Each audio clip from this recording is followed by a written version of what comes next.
Hi everyone. Welcome back to my YouTube channel. आज हम बात करेंगे एक ऐसी कंपनी के बारे में जिसके प्रोडक्ट हम अपनी डेली लाइफ में कहीं ना कहीं यूज में ले रहे होते हैं। अब ये कंपनी है वो कौन कौन सी कैटेगरी में प्रोडक्ट बनाती है, जैसे fabric care, dish wash, household insecticides, personal care. इन चार कैटेगरी में ये अपने प्रोडक्ट बनाते हैं। फिर जैसे हम बात करें तो fabric whitener since it's launch 4 decades ago, जो उजाला है, जो कपड़ों में वाइटनर, जो सफ़ेद कपड़ों में रंग देने के लिए, जैसे नीला रंग देना हो हमें तो नील वगैरह इस कंपनी के आते हैं। फिर डिश वॉश में जैसे प्रिल है, एक जो है जो बर्तन धोने के लिए, बर्तनों को साफ करने के लिए काम में लिया जाता है। और जैसे मच्छर मारने की जो कोयल आती है मैक्सो की, वो भी ये कंपनी बनाती है ना।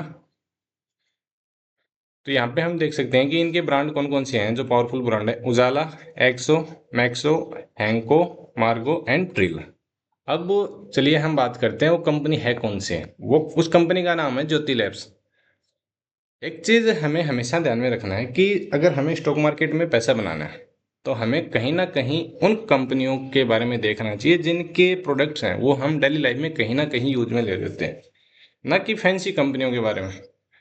फैंसी कंपनियों में हमें ट्रेड करना चाहिए जिनकी चारों तरफ चर्चा होती है, अखबार में, न्यूज़पेपर वगैरह है, टेलीविज़न वगैरह है, वहाँ पे। तो उन चीज़ों से हमें बचना चाहिए और इन कंपनियों में ट्रेड करना चाहिए जिनके डेली बेसिस पे कहीं ना कहीं हम कस्टमर होते हैं।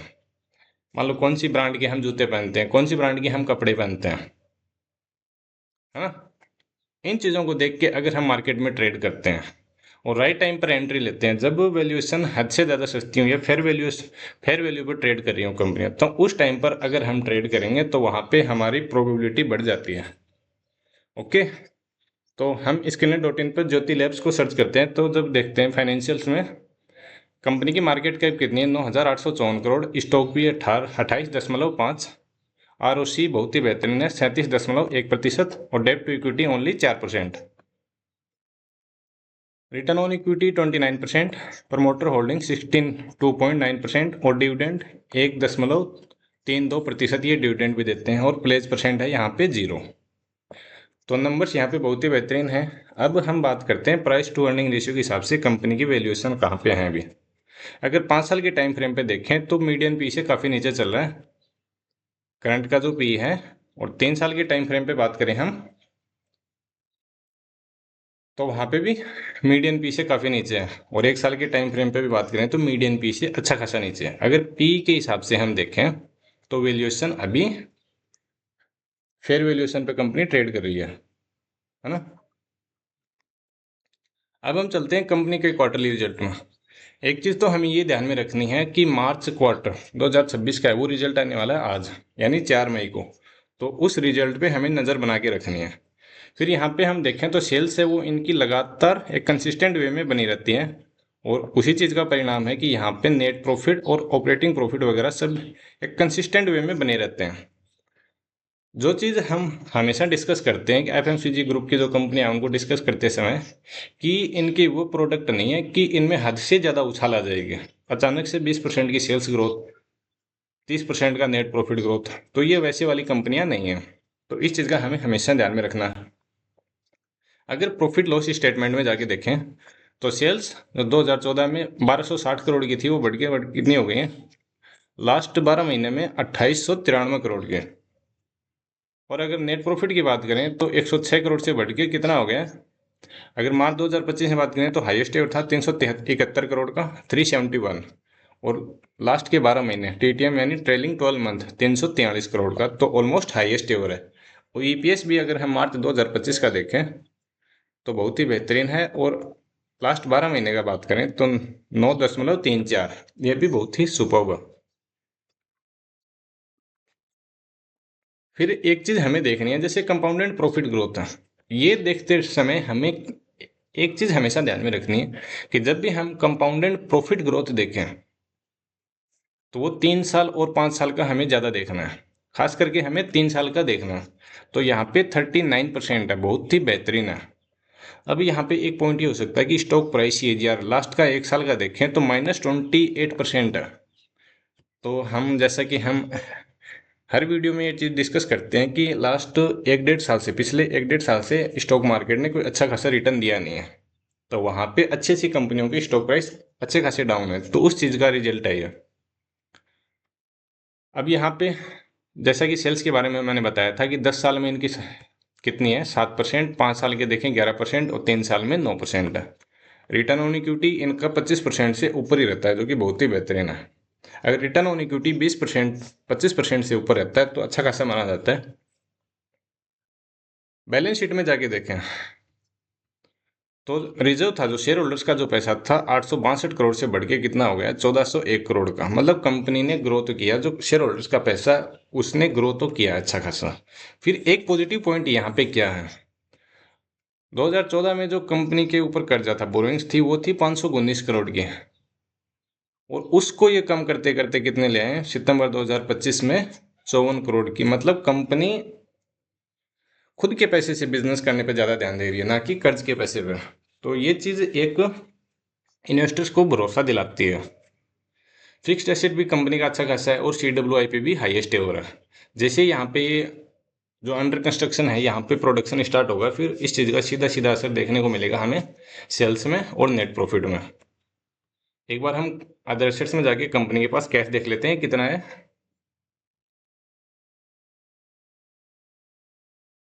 तो कंपनी के पास 15 करोड़ का कैश भी है यहाँ पे। ओके, तो 15 करोड़ अगर ये यहाँ से दे देते हैं तो 39 करोड़ कंपनी के पास बोरोइंग्स बचती हैं, अगर ये 15 करोड़ से कंपनी का कर्जा चुका देते हैं तो मतलब लगभग कंपनी डेप्ट फ्री कंपनी है ऑलमोस्ट। डेट फ्री किस लिए है, क्योंकि 37 करोड़ इक्विटी कैपिटल है और 1401 करोड़ का रिजर्व है। तो इसकी तुलना में देखें तो 39 करोड़ कुछ भी नहीं है। तो जो रिजर्व है वो हमारा बिल्कुल सेफ बचता है। तो इसलिए यहाँ पे मैंने बताया कि कंपनी डेप्ट फ्री कंपनी है। अब अगर हम कैश फ्लो में जाके देखें तो 2014 से लेकर 2025 तक एक भी साल इनका ऐसा नहीं गया है जब cash from operating activity minus में गया हो। तो ये भी नंबर बहुत ही बेहतरीन है, सुपर्ब है। मतलब जो कंपनी जितना पैसा कमा रही है वो इनकी बुक्स में आ रहा है। अब हम चलते हैं शेयर होल्डिंग पैटर्न में। प्रमोटर के पास कितना है, 62.89%, FI के पास 12.35% और DI के पास कितना है, 14.62% और पब्लिक के पास कितना है यहाँ पे, 10.13%। तो यहाँ पे ये चीज़ है थोड़ा सा एक कि अगर हम देखें सितंबर 2024 से, तो जो पब्लिक की होल्डिंग है वो लगातार बढ़ी है। फिर एक चीज़ क्या होती है जो हमने पहले भी डिस्कस किया है कि जो नीचे जो शेयर होल्डिंग में दिखाया जाता है वो हमेशा वो होल्डिंग दिखाई जाती है जो 1% से 1% या 1% से ऊपर हो। ओके, तो यहाँ पे लगभग 90% होल्डिंग है वो स्ट्रॉन्ग हैंड्स के पास में है, तो ये भी एक अच्छा खासा पॉजिटिव पॉइंट है। अब एक बार हम FMCG सेक्टर का चार्ट देखते हैं, है ना। तो यहाँ पे हम देखें कि लगभग सितंबर 2024 के बाद से कंटिन्यू जो FMCG सेक्टर है वो अंडर प्रेशर था। ना केवल FMCG सेक्टर बल्कि पूरा मार्केट ही अंडर प्रेशर था वहां पे। अब जैसे FMCG सेक्टर ने चलना स्टार्ट किया है, बॉटम आउट यहाँ से हो चुका है, और वहां से अगर हम करंट का देखें अभी तो लगभग 14% जो इसने बॉटम बनाया था FMCG इंडेक्स ने, जो सेक्टर का इंडेक्स है FMCG का, इसने बॉटम बनाया था, वहां से 14% की रिकवरी भी आ चुकी है। अब हम डिस्कस करते हैं ज्योति लैब्स का चार्ट।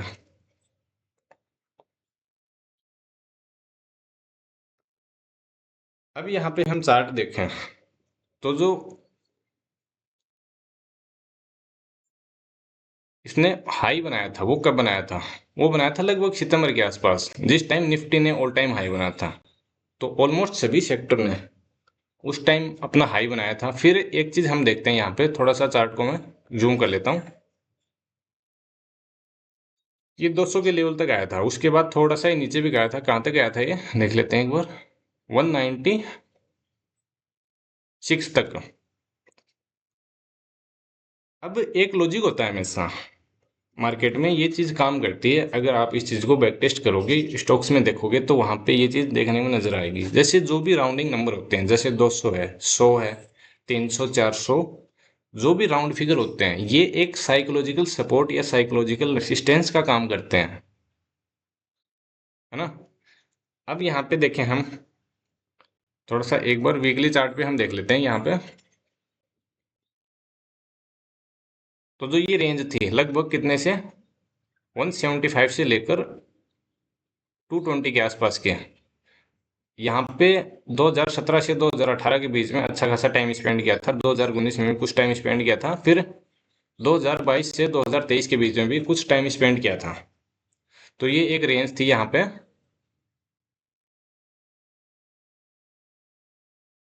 और फिर हल्का सा जो इसने सपोर्ट लिया था यहाँ पे, जैसे ये हम इसको कंसिडर कर सकते हैं 200 के आसपास,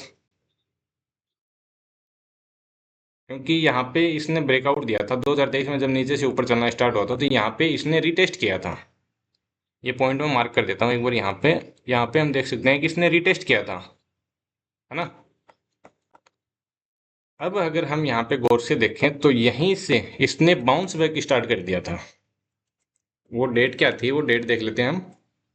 30 मार्च 2026 को यहाँ पे नीचे क्लोजिंग हुई 200 से, और उसके बाद ये लगातार ऊपर जा रहा है। और यहाँ से ये रिकवरी कितनी आ चुकी है, अगर हम 200 के लेवल से भी देखें तो ये लगभग 35% के आसपास, 34% की यहाँ से रिकवरी भी आ चुकी है। अब ये है हमारा पॉइंट कि हमें अगर हम यहाँ पे ट्रेड करें तो हमारे नेक्स्ट लेवल क्या हो सकते हैं। नेक्स्ट लेवल जैसे कि यहाँ पे एक लेफ्ट शोल्डर बनाया था यहाँ पे, है ना। उसके बाद ये हेड फॉर्मेशन हुई थी यहाँ पे, और ये लगभग वी शेप रिकवरी टाइप में यहाँ पे ये रिकवरी अच्छी फास्ट हुई है। तो ये हो सकता है अब ये ऐसे करके यहाँ तक जा सकता है और फिर दोबारा एक बना सकता है ना। तो उस चीज़ को हम देख सकते हैं। फिर अगर हम यहाँ पे करंट में ट्रेड करें तो हमारे लेवल क्या क्या हो सकते हैं। एक तो ये लेवल हो सकता है जो यहाँ पे एक रेसिस्टेंस लेवल का काम कर रहा है 320-22 के आसपास। अगर हम यहाँ तक ट्रेड करें तो करंट प्राइस से अगर हम देखें तो ये हमारा टारगेट आता निकल के लगभग 20% के आसपास, ये हमारा टारगेट निकल के आता है। उसके बाद हम देखेंगे कि स्टॉक मतलब कैसे बिहेवियर करता है, चार्ट पैटर्न कैसे बनता है। या फिर एक तरीका और हो सकता है, जैसे कि जो सितंबर 2024 में इसने हाई बनाया था, अगर वहाँ पे भी हम ट्रेड करना चाहें तो भी कोई इश्यू हमारा होगा नहीं। उसका रीज़न क्या है, क्योंकि जब मार्केट रिकवरी करना स्टार्ट कर देता है, रिकवर करना मार्केट स्टार्ट कर देता है, तो जो अच्छी खासी कंपनी है, जैसे हमने कंपनी की सेल्स देखें कि लगातार बढ़ रही है, नेट प्रॉफिट कंपनी का लगातार बढ़ रहा है, और इनके प्रोडक्ट वो हैं जो हाउस होल्ड में डेली लाइफ में कहीं ना कहीं यूज में लेते हैं, है ना। अगर हम वहां तक ट्रेड करें तो ये हमारा टारगेट कितना निकल के आता है, लगभग ये हमारा टारगेट निकल के आता है 107% के आसपास, 107 या 108%, जो यहाँ पे एक रेसिस्टेंस लेवल है लगभग 550-560 के आसपास। तो हम अलग अलग तरीके से यहाँ पे ट्रेड कर सकते हैं। फिर एक चीज़ ध्यान में रखना, जैसे कि मैं हमेशा बताता हूँ कि मेरा मकसद यहाँ पे आप लोगों को टिप प्रोवाइड करवाना नहीं है, बल्कि मेरा मकसद यहाँ पे है आपको सिखाना कि किन कंपनियों में हमें ट्रेड करना चाहिए और किस टाइम फ्रेम पे हमें करना चाहिए, किस टाइम पर करना चाहिए। जिन कंपनियों के प्रोडक्ट हम यूज में लेते हैं उनके जब स्टॉक प्राइस सस्ते आ जाएं, वैल्यूएशन काफ़ी सस्ते आ जाएं, तो वहाँ पे अगर हम ट्रेड करते हैं तो वहाँ पे एक तो हमारा अच्छा खासा पैसा बनता है, फिर उसकी प्रोबेबिलिटी भी बढ़ जाती है। जैसे कि हमने प्रोडक्ट देखे इनके, तो ये कहीं ना कहीं अगर हम देखेंगे थोड़ा बहुत तो ये यहाँ पे यूज में होते हैं। फिर एक जैसे यहाँ पे एक और चार्ट पैटर्न देख पा रहा हूँ मैं, यहाँ पे जो लेफ्ट शोल्डर का यहाँ पे फॉर्मेशन हो रखा है यहाँ पे,